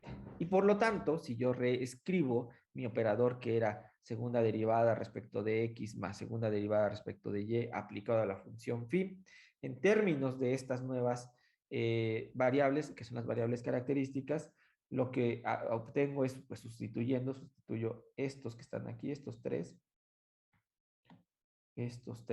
son la segunda parcial respecto de x, ¿no? Y estos tres son la segunda parcial respecto de y. Entonces me doy cuenta que este término con este término se cancelan, es el mismo, pero con signo opuesto. Este que está aquí con este que está aquí también se cancelan porque vienen con signo opuesto. Y simplemente estos que están en medio son los dos que sobreviven. Es algo que ya habíamos visto, si recuerdan, un par de clases atrás, ¿no? Que cuando uno transformaba a estas variables características, esta operador que dependía como de dos direcciones, segunda es derivada de una y segunda derivada de la otra, se convertía realmente en una derivada cruzada. Antes teníamos por aquí un signo menos, ahora ya no, tenemos un signo más. Y se va a volver un 4 veces la parcial respecto de eta, parcial respecto de z de nuestra función phi igual a 0. ¿Ok? Entonces la solución, ya también sabíamos cómo se ve, nuestra solución es una phi que es igual a la función f sub 1, que depende de la primera variable característica, más una función f sub 2, que depende de la segunda variable característica. Esto lo sabíamos, ¿no? Lo habíamos visto con este temita que era la solución de D'Alembert, y que en términos de x y y, pues simplemente es f1 sub 1 de x más y veces y, más f sub 2 de y veces de x menos y veces y. Estas son como las transformadas galileanas, ¿verdad? Generalizadas, porque ahora en lugar de que aparezca aquí una c, pues está apareciendo el número imaginario y, ¿ok? Pero esa es la solución más general, ¿no? Aprendimos a que esa era la forma de obtener esta solución. Es una superposición de ambas soluciones, f1 y f2, que son funciones arbitrarias y dos veces diferenciables, porque queremos que sean de clase C2. Eso sí pedíamos para que fuera una solución clásica, tendrían que ser de clase C2. La función, primeras derivadas y segundas derivadas, todas deben de estar bien definidas. Sin embargo, ¿no? Aquí viene un punto que a lo largo del curso, desde que empezamos a ver las ecuaciones diferenciales de primer orden, ustedes recurrentemente me preguntaban, ¿no? Sobre, pues sí, pero es que hay estas soluciones como que uno escoge eh, cómo quieres que se vea el perfil al principio, ¿no? Justamente tiene que ver con esto. Es difícil elegir las funciones f1 y f2 tal que la ecuación, por ejemplo, satisfaga dentro de una región cuadrada, ¿no? Definida por las líneas x0, x igual a 0, x igual a, y igual a 0, y igual a b, y tal que phi tome valores precisos en la frontera. Uno podría, antes de imponer las condiciones a la frontera, sin tener que pensar en nada, en una solución. Decir, a mí se me ocurrió esta solución. Porque se acuerdan que estas funciones son constantes a lo largo de las curvas características, que uno hace el juego de, si dependía de dos variables, quitarle la dependencia de una para poder sacar las derivadas, estas derivadas que están acá, y que fueran iguales a 0, era constante ante esas modificaciones. Y entonces uno podía encontrar cuál tendría que ser la dependencia de esta función phi que garantizara estas condiciones. Pero a la hora de proponer uno puede errar en proponer, porque si propones una función que no te va a satisfacer las eventuales condiciones que tú le pongas, ¿no? Ya sea a la frontera. Aquí estoy pensando a la frontera porque si ven no depende del tiempo, depende de X y Y. Si dependiera del tiempo, pues las condiciones iniciales, ¿no? Entonces, podría tener problemas para definir bien mi solución. Entonces, ese es un problemita, ¿no? A pesar de que es la fórmula general, eh, puedes encontrarte con este problema. Proponer soluciones, ¿no? Sí es la más general, pero tienes que proponer quién es F1 y F2. Y después, si uno impone condiciones a la frontera, condiciones iniciales, puedes tener problemas, ¿ok? Entonces, para muchos problemas, el método de separación de variables es más satisfactorio. Vamos a aplicar este método a la ecuación de Laplace ahora en 3 dimensiones. Aquí les hice el ejemplo de 2, ¿no? Pero de una vez me arranco al caso de 3 dimensiones y vean cómo se ve esta ecuación y cuál es el método para trabajar con esta separación de variables. ¿Qué voy a tener? 3 direcciones, entonces voy a tener segunda derivada respecto de la dirección 1, que va a ser x, más segunda derivada de la segunda dirección, que en este caso va a ser y, más segunda derivada de la tercera dirección, que en este caso es z. Todo aplicado a mi función phi, y esto tiene que ser igual a 0. Haremos la idea de pensar en la superposición. Es justificable por su éxito. Aquí viene la nota, pero bueno, se ocupa porque sirve bien. Y vamos a escribir, vamos a proponer. Yo no voy a construir desde primeros principios la solución, si se dan cuenta la estoy proponiendo. Voy a proponer que mi función phi, que depende de x, y y z, sea igual al producto de 3 funciones, x mayúscula que solo depende de x, Y mayúscula que solo depende de Y y Z mayúscula que solo depende de Z. ¿Sale, vale? Y lo que voy a hacer es sustituir esta igualdad, esta que está aquí, la voy a sustituir en la ecuación diferencial, la voy a sustituir en la ecuación de Laplace en 3 dimensiones. Y vean, jóvenes, está escrito con colorcitos para que identifiquen qué es lo que voy a hacer. Este primer operador es segunda derivada respecto de X. Yo sustituí quién era phi, que propuse eran 3 funciones. He puesto en color negro la función que sí va a sufrir, ¿no? O que va a ser afectada por esta derivada, porque es la función que depende de X. Pero en color azul puse las que no van a depender de X. De hecho, respecto de esa derivada son unas constantes. Después viene el segundo término, más la segunda derivada respecto de y al cuadrado. Aquí tengo que sustituir otra vez phi, pero phi es el producto de estas 3 funciones. Y en color negro pongo la función que realmente sí depende o que va a ser afectada de las variaciones respecto de la dirección y. Esa es la función y mayúscula que depende solo de esta y. X y mayúscula, X y Z mayúsculas, estas dos funciones dependen de X y de Z respectivamente. Ante variaciones en la dirección Y son unas constantes, no las afecta esta derivada parcial. Y por último se repite el caso para la derivada en Z. Es una segunda derivada respecto de Z que es aplicado al producto de estas 3 funciones, lo que tiene que ver con la dirección X y lo que tiene que ver con la dirección Y. Ante las modificaciones en la dirección Z son una constante, no la va a afectar la derivada y solamente va a afectar a la función Z mayúscula que sí depende de la variable Z. Todo esto tiene que ser igualado a 0. ¿Qué es lo que voy a hacer? Pues justamente como les acabo de explicar, lo que está en color azul en ese renglón son como si fueran constantes respecto de ese operador que está actuando sobre ese cachito. La segunda derivada en X, segunda derivada en Y, segunda derivada en Z, respectivamente. Y si se dan cuenta, lo que he hecho es he sacado esos términos, ¿no? De la derivada. Porque son como unas constantes. Entonces me quedé con una cosa que es una derivada de la función X que depende de X, ¿no? Una segunda derivada respecto de esa dirección, una segunda derivada de la función Y mayúscula respecto de la variable Y una segunda derivada de la función Z mayúscula respecto de Z. Y eso es igual a 0. ¿Qué voy a hacer a continuación? Voy a empezar a hacer un poquito de manipulaciones con esta expresión. Déjenme dividir todo por la función phi, ¿ok? Es decir, por el producto de X mayúscula, Y mayúscula, Z mayúscula. Cuando yo divido todo, ¿no? Por ejemplo, este primer término será X mayúscula, Y mayúscula, Z mayúscula, ¿no? ¿Qué es lo que va a pasar? Que el primer término, ¿no? Se va a convertir en 1 entre X mayúscula, ¿verdad? Si yo aquí agarro y divido por X mayúscula, Y mayúscula y Z mayúscula, este y este se cancelan, este y este se cancelan, bueno, dan un 1 y me queda 1 sobre Y que depende de Y. Vamos a borrar, hay que corregir. Este depende de Y, ¿ok?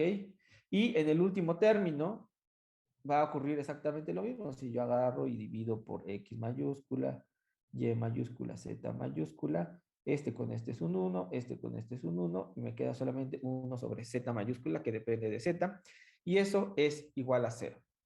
¿Ok? Lo que ustedes pueden ver es que uno está haciendo manipulaciones muy mañosas.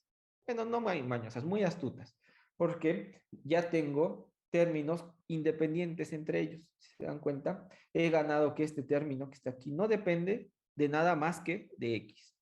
Este que está aquí no depende de nada más que de Y. Y este sí tiene una dependencia exclusiva en Z. Ya no las tengo mezcladas, ya no tengo todo mezclado. ¿Ok? He logrado separar. Todavía no le puedo decir que he desacoplado mis direcciones. Ese es el siguiente paso. Logré poner términos que ya no se comunican entre sí. Ahora voy a tratar de desacoplar las direcciones. ¿Ok? Para eso voy a agarrar a este término que está aquí y lo voy a pasar hacia la derecha de la igualdad. ¿Ok? Entonces, pues si yo resto de ambos lados 1 entre Z mayúscula, segunda derivada de Z respecto de Z, obtengo esta ecuación. Otro comentario que voy a hacer, jóvenes, es que vean con qué operador inicié.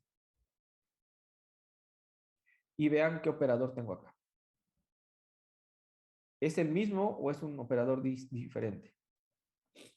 No, pues ahora son derivadas ordinarias. Son derivadas ordinarias porque tengo cosas que dependen exclusivamente de una dirección. ¿Sale? Otra ventaja de empezar a separar variables.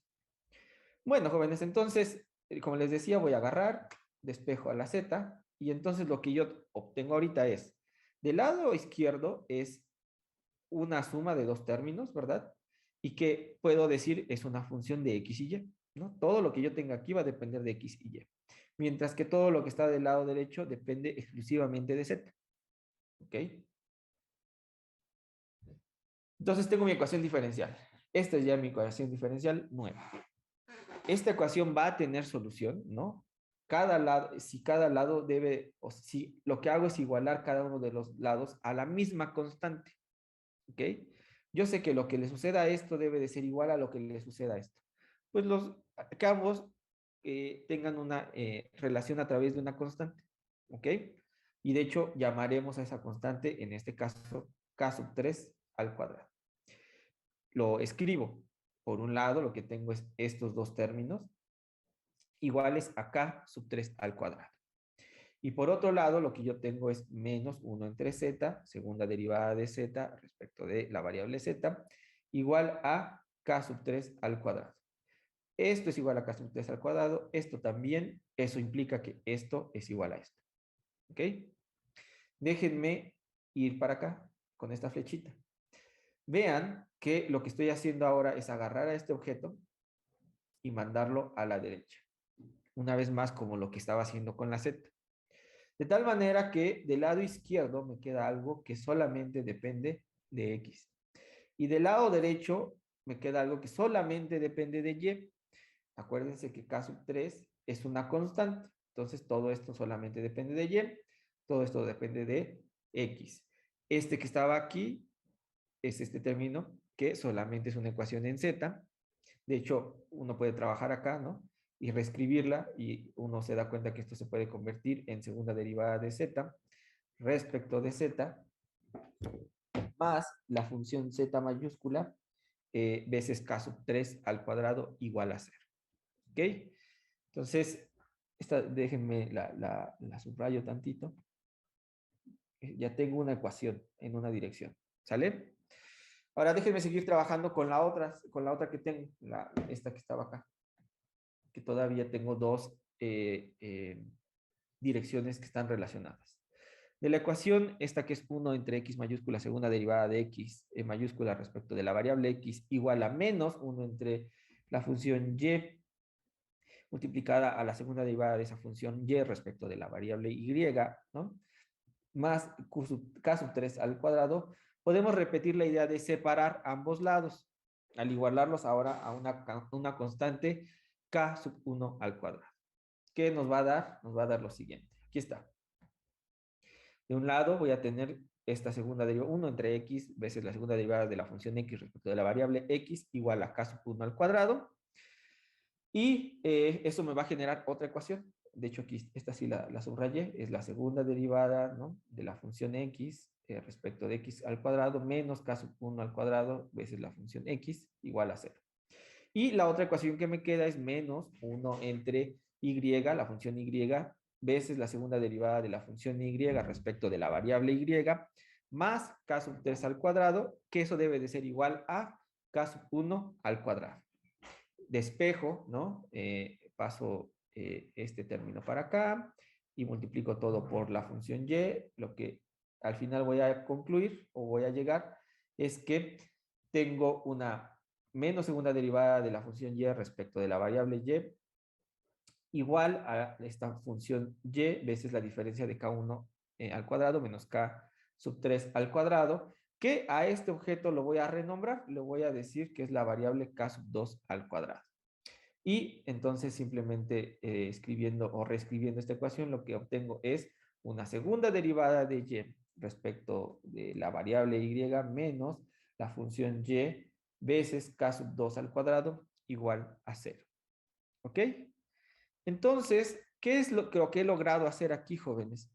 Uno, empecé a separar, ¿no?, variable por variable. Este es el paso crucial, ¿no? Proponer un producto de funciones que nada más dependen de una dirección. Eso me va a permitir que mis operadores, ¿verdad? Solamente se enfoquen en la dirección en la que están variando, ignorando todo lo demás.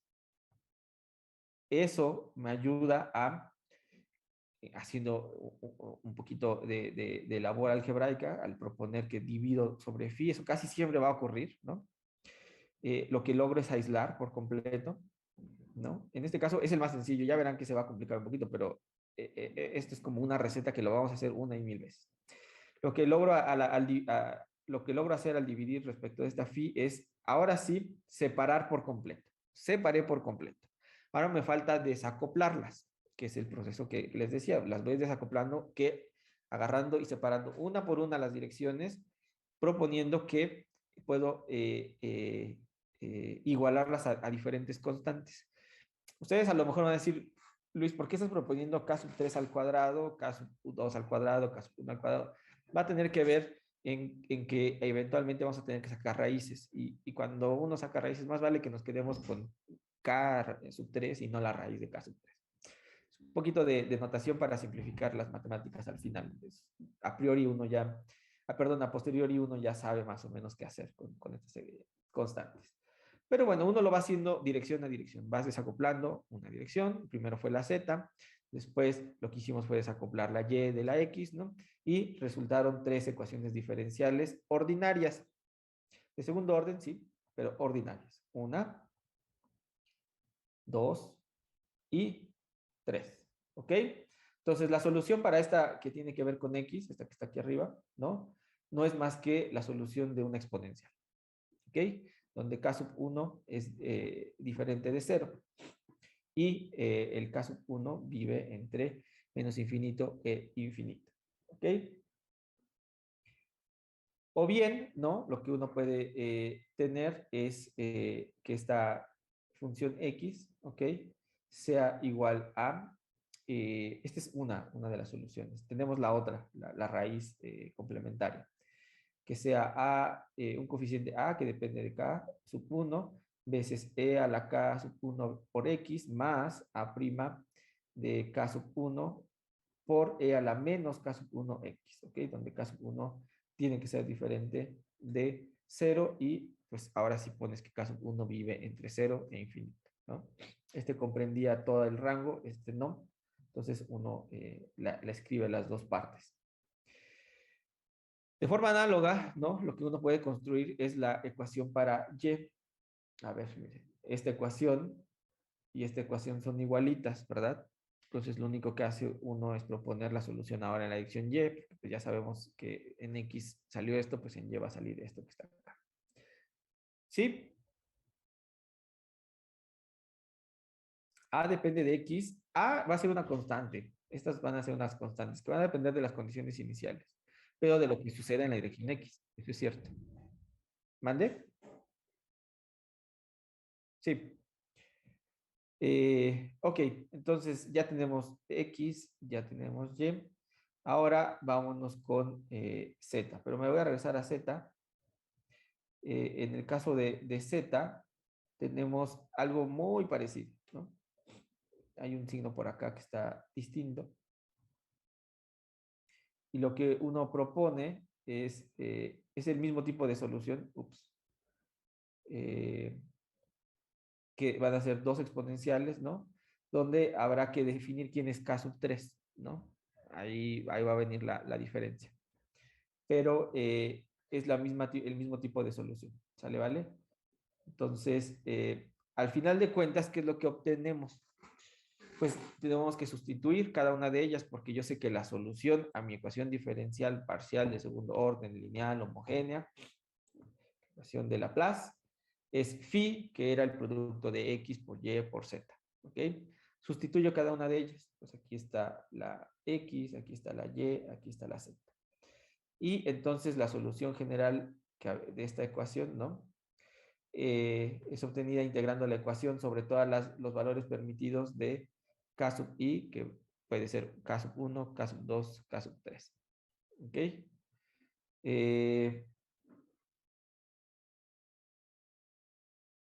déjenme ver, ¿no? Un caso, claro. Un caso especial es cuando estas K, ¿no? K sub I, K sub 1, K sub 2, K sub 3 es 0. Entonces, en este caso, todas las ecuaciones se reducen a segundas derivadas de las funciones iguales a 0, ¿no? Esta es la de Z, la de Y, la de X y la de Y, ¿ok? Y sabemos que esas soluciones toman esta forma, ¿no? X sub I, donde X sub I va a ser o X o Y o Z, va a ser igual a un A sub I, X sub I más B sub I, donde esta X minúscula sub I va a representar X, Y o Z. Entonces, ese es un caso especial. Uno puede trabajar en diferentes coordenadas. Aquí lo que hice fue trabajar en coordenadas cartesianas, ¿no? Las coordenadas, digamos, que más que son más comunes para nosotros, ¿no? Pero podemos trabajar en algún otro tipo de coordenadas, ¿ok? Por ejemplo, en coordenadas cilíndricas. Estas coordenadas que van a depender de ρ, de phi, de z, ¿ok? Y vamos a tener la relación entre las coordenadas cartesianas y las coordenadas cilíndricas de la siguiente forma. X es igual a ρ coseno de phi, Y es igual a ρ seno de phi, Z es igual a Z, donde ρ es la dirección radial y phi es el ángulo azimutal, ¿no? Por otro lado, sabemos que si tomamos ρ al cuadrado, ¿no? Va a ser igual a x cuadrado más y cuadrado. No es difícil ver eso, ¿no? Si yo elevo al cuadrado acá y lo sumo, ¿no? Coseno cuadrado más seno cuadrado me va a dar un 1 porque factor común es el ρ cuadrado. Entonces voy a tener que ρ cuadrado en efecto es x cuadrado más y cuadrado. Phi, ¿no? Desde aquí lo podemos hacer simplemente como y entre x, ¿no? Podemos darnos cuenta que phi es igual a la arcotangente de y entre x y que, bueno, z es igual a z.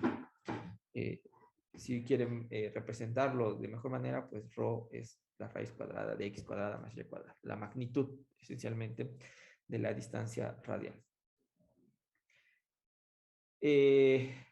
Entonces, la ecuación de Laplace la podríamos representar también en coordenadas cilíndricas, ¿no? Donde inicialmente teníamos X, Y y Z, ¿no? El eje X, acuérdense que se convirtió en ρ, coseno de phi. El eje Y se va a convertir en ρ seno de phi, ¿no? Porque lo puedes ver como ρ coseno de pi menos phi, ¿no? Porque phi es este ángulo que va corriendo a partir de X, ¿no? Si esto vale phi, pues el ángulo que resta aquí es pi menos phi. Y eso simplemente es este desfase por pi, y sabemos que el desfase entre el coseno y el seno es justamente de pi. Entonces convertimos el coseno en seno. Y por último, lo que vamos a tener es esta dirección radial, ¿no? Que es el cuadrado de este, raíz cuadrada, ¿no? Es como la hipotenusa de este triángulo. Y cualquier punto, ¿no? Lo vamos a poder definir como ρ, phi y z, donde z, ese eje se quedó igualito, porque al final de cuentas vamos a estar trabajando como en cilindros, ¿ok? Entonces, cuando uno escribe la ecuación de Laplace, ¿no? Uno tiene que escribir el laplaciano de la función phi respecto de ρ, phi y z, pero hay que hacer el cambio de variable también en todas las derivadas, ¿no?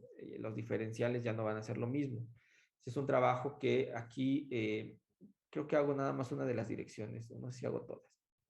Pero bueno, el laplaciano seguramente ustedes lo conocen porque en Electro ya lo vieron, o por en algún otro lado también ya lo vieron. El laplaciano ahora se va a escribir, antes era segunda derivada respecto de x, segunda derivada respecto de y, más segunda derivada respecto de z. Ahora va a ser 1 entre ρ,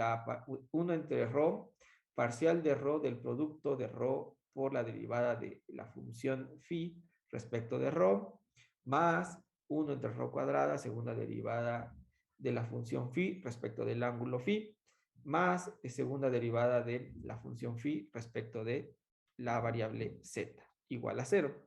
Es una forma distinta de escribir el laplaciano.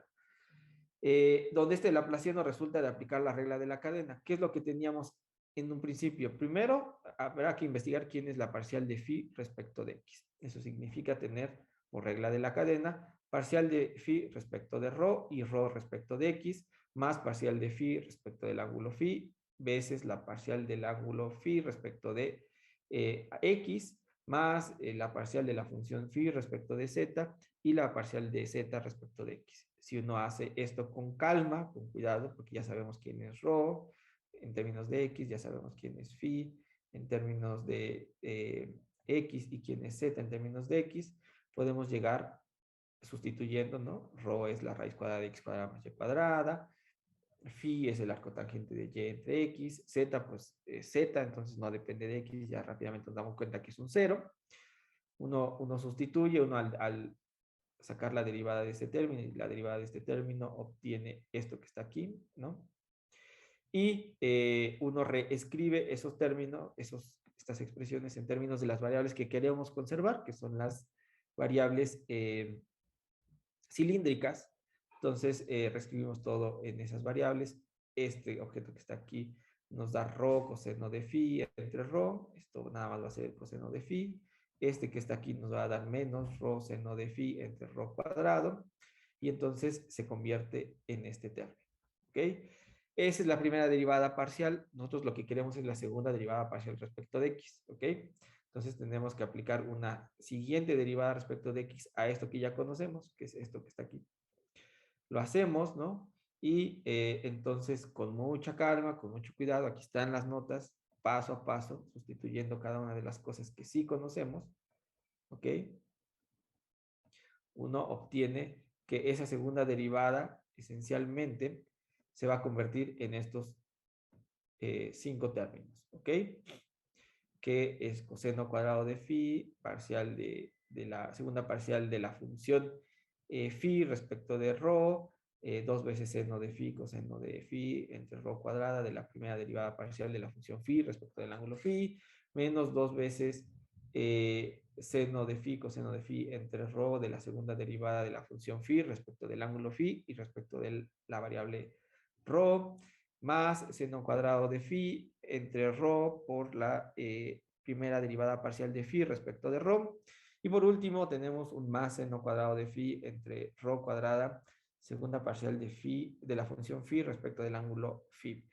Van a decir, pues está ahí sobrando un montón de cosas. Esto no se parece a lo que habíamos visto que era la suma de todas las componentes para construir el laplaciano. Pues porque falta sacar la segunda derivada de phi respecto de y. Se hace de manera análoga, aquí yo ya no lo voy a escribir, se hace completamente análogo, ¿no? El proceso y uno llega a este término, ¿ok? Y recuerden que la segunda derivada de phi respecto de z, esa no tiene ningún cambio porque z se fue a z. Pero desde aquí sí podemos ver cosas que podemos hacer. Vean, por ejemplo, este término que está aquí y este término que está aquí. Es el mismo objeto, ¿no? Salvo que uno está multiplicado por coseno cuadrado y otro por seno cuadrado. Se van a sumar, eso va a dar un 1. Y ahí tienen esta segunda derivada de phi respecto de rho cuadrado. Después, con este, jóvenes, se puede ver que se van a cancelar. Esto y esto es igual, esto y esto es igual, pero tienen signos opuestos. Chao. Después va a venir este término que está aquí, ¿no?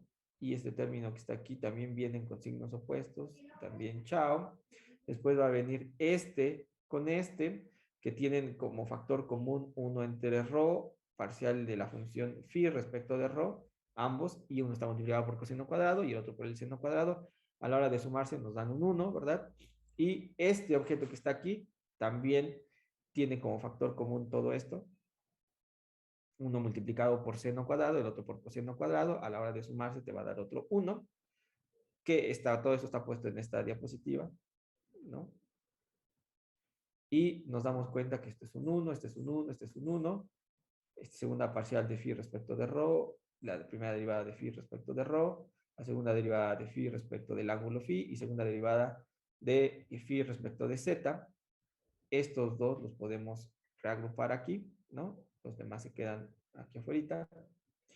Y uno puede maniobrar un poquito, reescribir este término, ¿no? Como rho entre rho, parcial de rho aplicado a la parcial de phi respecto de rho, más 1 entre rho, la derivada parcial de rho respecto de rho, por la derivada parcial de phi respecto de rho, y eso se puede reagrupar de esta forma. ¿Ok? Esa es la manera por lo cual te queda al final de cuentas que el laplaciano en coordenadas cilíndricas tiene esta forma. ¿Sale? ¿Vale? Entonces, si bien no mostré explícitamente la regla de la cadena para ese segundo término, haciendo este sale de manera natural el otro. ¿Ok? Es completamente análogo. Entonces ahora habrá que resolver esta ecuación, la cual ya no es tan simple. Voy a ir avanzando un poquito, ¿no? A ver hasta dónde llego.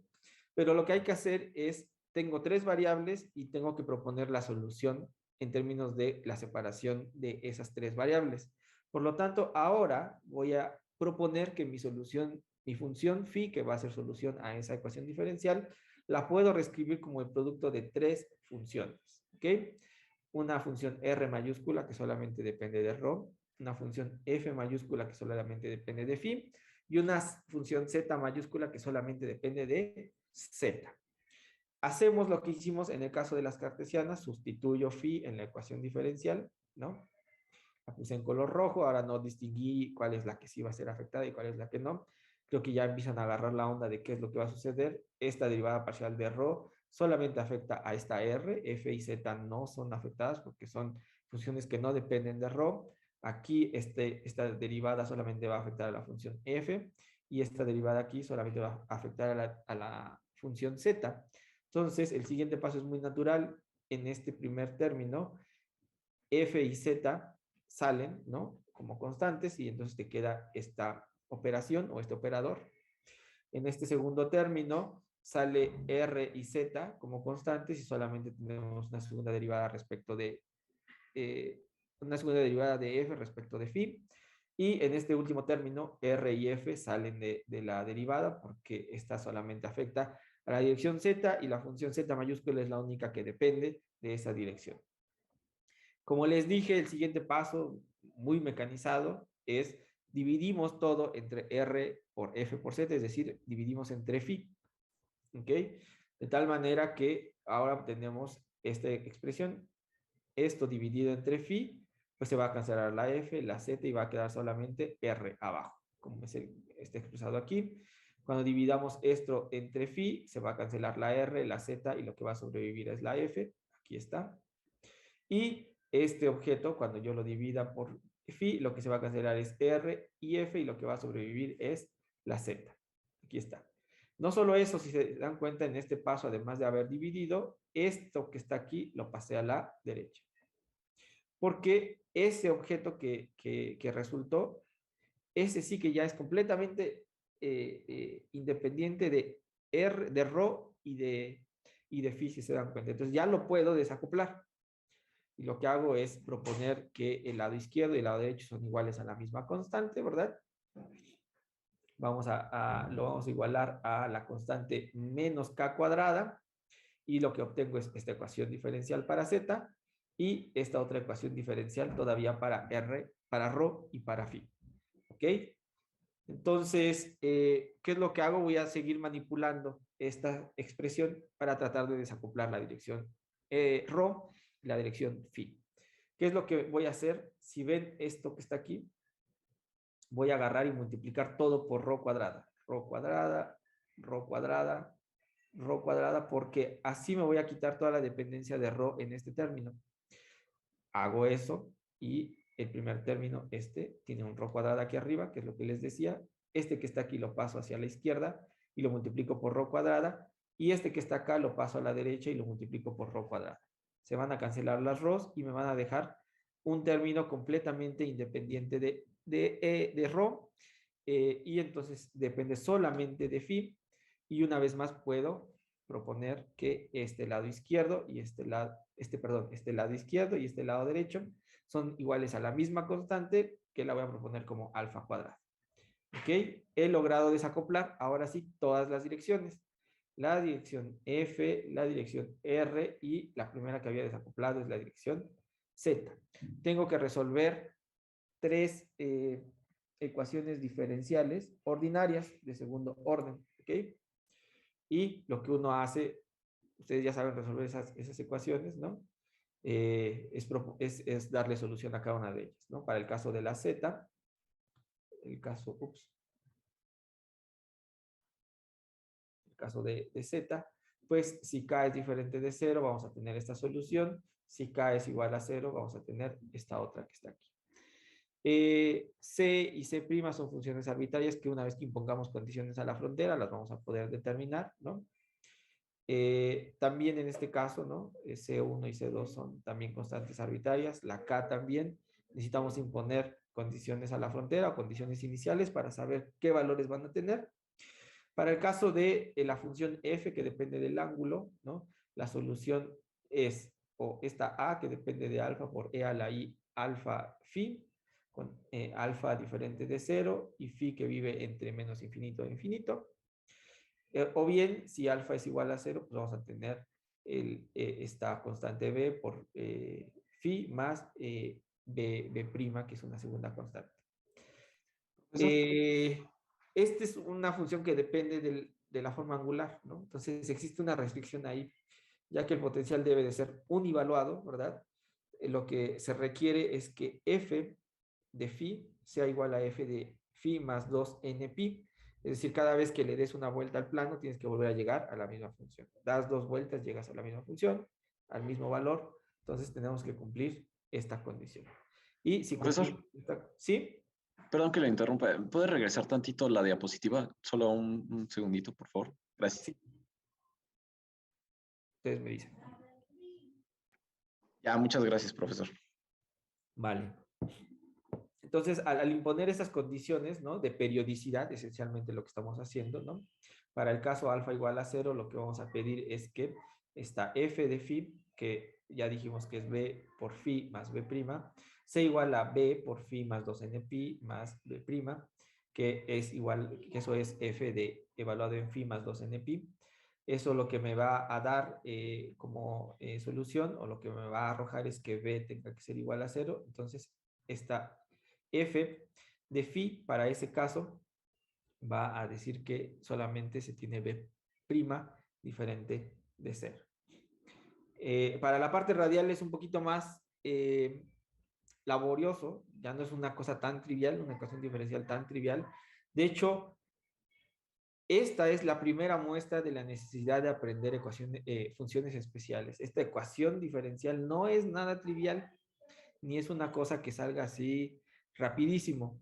Esto es el caso de ecuaciones diferenciales que vamos a tener que aprender muy bien para resolver estos problemas, porque son funciones especiales. Van a aparecer funciones especiales, polinomios ortogonales, ¿ok? Pero bueno, existe un caso especial para cuando k es igual a 0. Podemos reducir esta ecuación en estos dos términos, ¿ok? Desarrollo este que está aquí en medio, la segunda derivada de r respecto de ρ, la derivada de r respecto de ρ, y r solita es esta ecuación diferencial ordinaria de segundo orden, ¿no? Donde tenemos una contribución de segunda derivada, primera derivada, la función solita. La sabemos resolver muy bien, ¿no? Podemos proponer una exponencial, ¿verdad? Para darle solución. De hecho, o bien un polinomio, eso es cierto, también se puede proponer un polinomio como solución. De hecho, es algo que estoy haciendo aquí. Déjenme ver. Sí, esta que está aquí estoy proponiendo como ρ a la, esta es mi propuesta. Una constante veces ρ a la alfa más otra constante veces ρ a la menos alfa. ¿Ok? Esta, al ser derivada una vez, vean que lo que me hace es bajar una alfa y tener una ρ a la alfa menos 1. Aquí lo que me va a bajar es una menos alfa, y eso va a ser ρ a la menos alfa menos 1. Y como es una segunda derivada, lo que voy a hacer es bajar un alfa por alfa menos 1, ρ a la alfa menos 2, va a bajar un alfa por alfa más 1 de ρ a la menos alfa menos 2. Y entonces tengo por aquí un rho al cuadrado, un rho lineal, que si ven a la hora de entrar, se va a volver rho a la alfa, rho a la menos alfa, rho a la alfa, rho a la menos alfa, por este rho que está por fuera. Entonces, haciendo un poquito de álgebra con estos términos, ¿no? Lo que uno obtiene es que vamos a tener a rho a la alfa por estas dos constantes, rho a la alfa por esta con esta se va a cancelar, vean, esta con esta, y qué otra más, claro, deje, a ver, esto es alfa cuadrada menos alfa, esto es alfa, esto es menos alfa, esto es alfa cuadrada más alfa, y esto es menos alfa cuadrada. Menos alfa cuadrada con este alfa cuadrada se van a cancelar. Es este que está aquí con este alfa cuadrada con este alfa cuadrada que está multiplicando este se va a cancelar, y los lineales alfa de aquí y alfa de aquí se van a cancelar con el de acá y con el de acá. Esto quiere decir que si me vean este con este con este con este y este con este se cancelan, y en efecto todo esto es igual a 0. Y entonces la solución es esta que propusimos, ¿ok?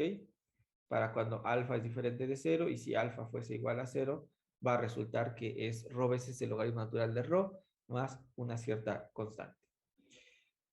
Para cuando k sea diferente de 0, ¿no? Uno puede seguir manipulando. Puede hacer un cambio de variable, ¿no? Llamar a x como k veces rho, de tal manera que el diferencial, antes teníamos d rho, ahora vamos a tener dx, que va a ser igual a k veces d rho. Y uno, al hacer el cambio de variable, lo que va a encontrar es que se puede escribir como k cuadrada entre x, derivada respecto de x entre k, derivada de r entre respecto de x, de la derivada de x dividido por k, más k cuadrada menos alfa cuadrada entre x cuadrada dividido por k cuadrada, todo aplicado a r, y esto va a ser igual a 0. Podemos simplificar algunos términos, ¿no? Por acá podemos simplificar. Me queda esta nueva ecuación diferencial, ¿ok? En términos de x, puedo dividir todo por k cuadrada, tal que me queda 1 entre x, este operador, más 1 menos alfa cuadrada entre x cuadrada por la función r misma, ¿ok? Aplico la derivada a este producto, quedándome estos dos términos, este se quedó igualito, y termino escribiendo esta ecuación que está aquí y que es igual a 0. No la voy a resolver, jóvenes, simplemente quiero que vean que el haber hecho un cambio a coordenadas cilíndricas nos va a arrojar ecuaciones famosas que vamos a requerir entender muy bien y comprender sus soluciones, las vamos a tener que construir. Estas son en este caso, esta es la ecuación de Bessel, ¿ok? La cual puede ser escrita su solución en términos de unas famosas funciones de Bessel, que será tema que vamos a tratar con mucho cuidado en la siguiente unidad cuando veamos funciones especiales. ¿Ok? Vamos a tener que hablar de las funciones de Bessel de primer tipo, de segundo tipo, etcétera, etcétera, etcétera. No la voy a resolver aquí porque no estamos listos para resolver, pero quería mostrarles que un simple cambio de coordenadas va a hacer que se muestren la necesidad de aprender estas funciones especiales. ¿Ok? Entonces, voy a parar aquí, jóvenes, porque yo me tengo que salir, me tengo que ir corriendo al seminario. Saúl ya anda por acá, entonces yo les mando las notas en un ratito. Ya tienen su tarea. Platiquen con Saúl sobre lo que ustedes tienen en mente de las ayudantías. También entiendan que Saúl tiene sus cosas que hacer, él está estudiando, es ayudante en otra materia, ¿no? Entonces, trate de llegar a un equilibrio entre las necesidades que ustedes tengan y las posibilidades que hay de ofrecer estas sesiones extras. ¿Ok? Ya yo platicaré posterior con Saúl para que me platique qué es lo que llegaron a acordar. Y bueno, jóvenes, por mi parte, yo termino aquí esta parte del curso. Tienen que entregar tarea el día lunes. Después de eso, váyanse a descansar, pasen felices fiestas, cuídense mucho, usen cubrebocas, toman sus precauciones y bueno, que tengan un muy buen inicio de año, ¿no? Que sea muy exitoso para ustedes y nos estamos viendo hasta el 2022, ¿vale? Cuídense mucho, jóvenes. Gracias, Igual, profe. profesor, muchas Felices gracias. Hasta fiestas. luego.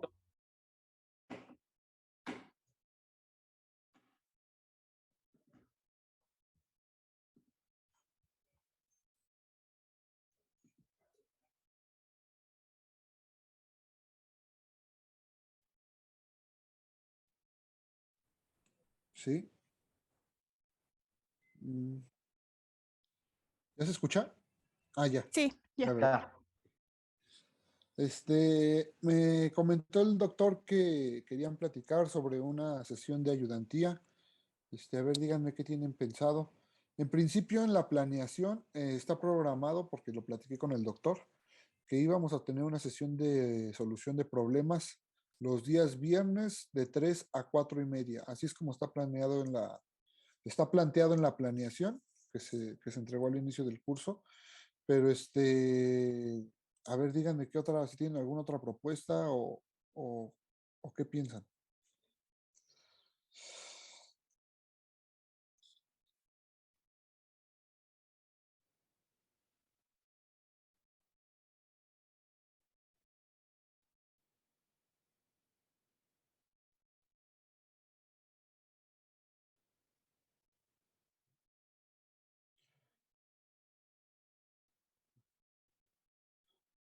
En principio me queda ese horario que les comento, de 3 a 4:30, pero no sé a ustedes qué tan bien les quede. Obviamente, tenemos que ser conscientes de que ahorita somos casi 30 personas conectadas y creo que son más, ¿no? Son como 50. Entonces, que nos quede a todos el horario va a ser algo complicado. Por eso busco propuestas de ustedes, a ver si alguna nos cuadra, a la mayoría.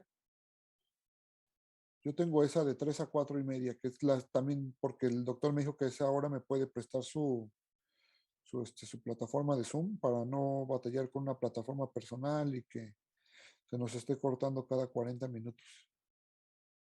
Entonces, en principio los viernes también ya tengo ocupado de 5 a 7, tengo ocupado los jueves de 12 a 2. eh, no se me ocurre qué otro horario tengo ocupado. Pero a ver, alguien que proponga algo o qué pensaban.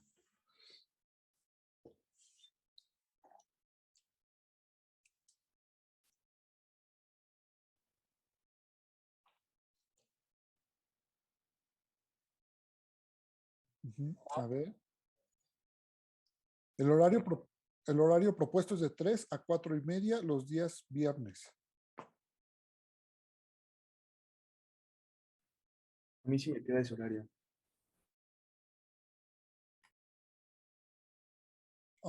Podríamos ver la opción de grabarlo, sí. Sí, es que creo que ese es el problema, ¿no? Que por los horarios algunos no pueden asistir y estaría Exacto, bueno grabarlos. exacto. Puede ser, entonces sí podemos ver la opción de grabar la sesión y compartírselas por medio pues en Classroom, yo creo.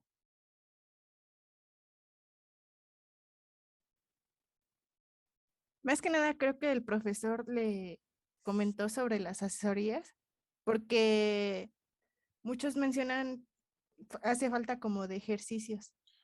Ajá, sí es lo que me dijo, que están viendo, bueno, eso me dijo desde el inicio del curso, que al ser un temario muy extenso, no iba a dar tiempo de resolver tantos ejercicios como él quisiera. Y esta parte de las asesorías me lo comentó hace un ratito, me dijo que se me podía conectar para platicar con ustedes. Este, También otra cosa, pues el realizar ejercicios de este tipo Son ejercicios bastante largos, entonces va a haber ocasiones que una sesión nos dé para resolver un ejercicio nada más, ¿no? O a lo mejor ni para terminarlo.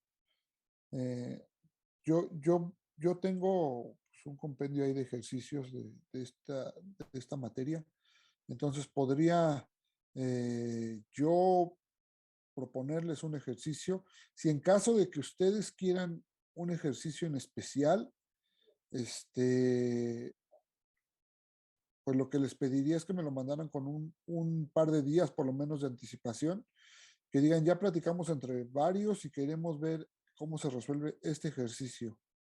Entonces sí tendrían que darme tiempo de a mí solucionarlo y digerirlo para podérselos explicar en asesoría, ¿vale? Si me lo piden ahí mismo, pues va a ser difícil que lo podamos resolver así de la nada. Mi correo, bueno, se los dejo en el chat. Alguien me está preguntando mi correo. Aquí se los escribo. ¿Qué opinan entonces?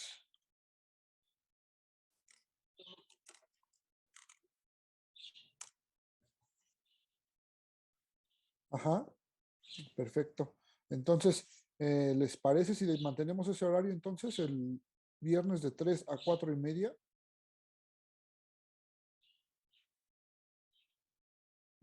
Déjenme platicarlo con el profesor. De entrada, pues ahorita tendrá que ser hasta entrando de vacaciones, ¿no? La semana 7 sería.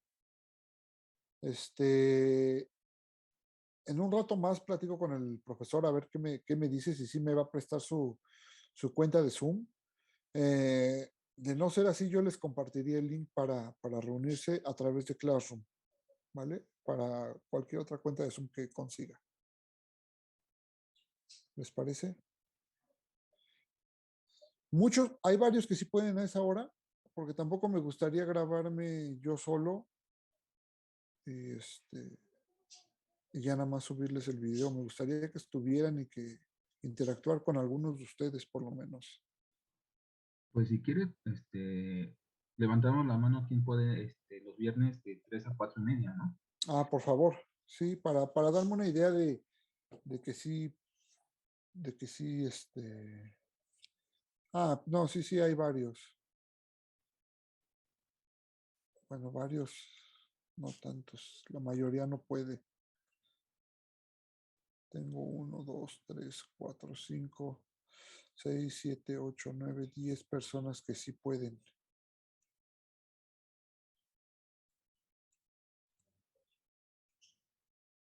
Y de los que estamos, 10 sí pueden. Ah, no. 13, 14. ¿Alguien más?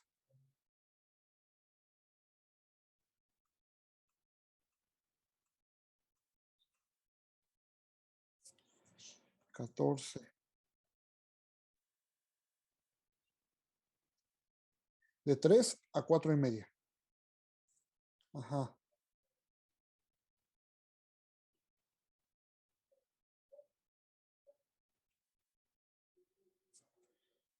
De 3 a 4 y media. Bueno, ya hay 18, sí, ya son más de la mitad de los que estamos conectados. Entonces creo que sí. Sí, nos quedamos con ese horario.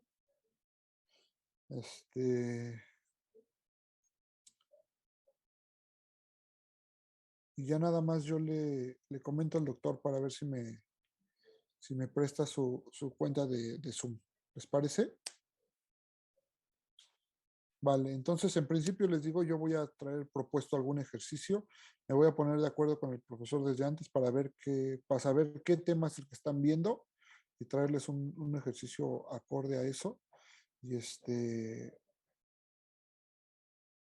y presentárselos y les digo, en caso de que ustedes quieran un ejercicio en especial, me lo mandan con unos días de anticipación para que pueda yo analizarlo y resolverlo y lo exponemos en la asesoría.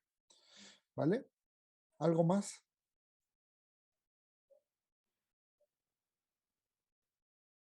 ¿Sí? Sí, sería volviendo de vacaciones. Les digo, el doctor me avisó unos minutos antes de las 10 que si me podía conectar. Entonces, ahorita ya no me va a dar tiempo de prepararles nada como para las 3 de la tarde. ¿Vale? Pero sí, sí podemos vernos el día viernes entrando de vacaciones. No tengo bien qué día, la fecha, pero en esa semana de entrando de vacaciones nos estaríamos viendo. ¿Vale? Cualquier, cualquier cosa de todas formas, ya les dejé ahí en el chat mi correo electrónico. Estoy bastante pendiente de él. Entonces, en cuanto me escriban, si tienen alguna duda, me pueden escribir ahí por ese medio y vemos cómo nos arreglamos para ayudarlos. ¿Vale? Disculpe, para Sí. pedir ayuda en un problema, ¿podemos enviarle foto o es indispensable que sea en PDF?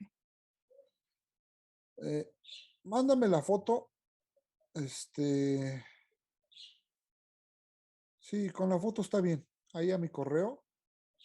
Y en cuanto tenga yo la respuesta, te la mando igual, ya sea en un PDF o en fotos también. Ah, bueno, es que esa era mi duda principal, por eso no había enviado dudas o algo así. Ah, vale. Sí, está bien. Ojo también, esa parte de las tareas. Yo les puedo ayudar, dar alguna pista, pero tampoco les puedo pasar el problema resuelto completamente, ¿vale? Si me dicen, me atoré aquí, ¿qué puedo hacer? A lo mejor sí les puedo ayudar, les puedo dar alguna pista, pero mandarles todo el problema resuelto, creo que no, Eso está muy bien. ¿vale? ¿Algo más? Por el momento creo que sería todo. Vale. Entonces, nos estaríamos viendo y ya saben, ahí me tienen por correo electrónico, me pueden contactar. ¿De acuerdo? Muchas gracias. Está bien, gracias. Bye. Gracias. Excelentes Gracias, vacaciones. felices fiestas. Muchas gracias. Igualmente. Feliz año nuevo. Igualmente a todos.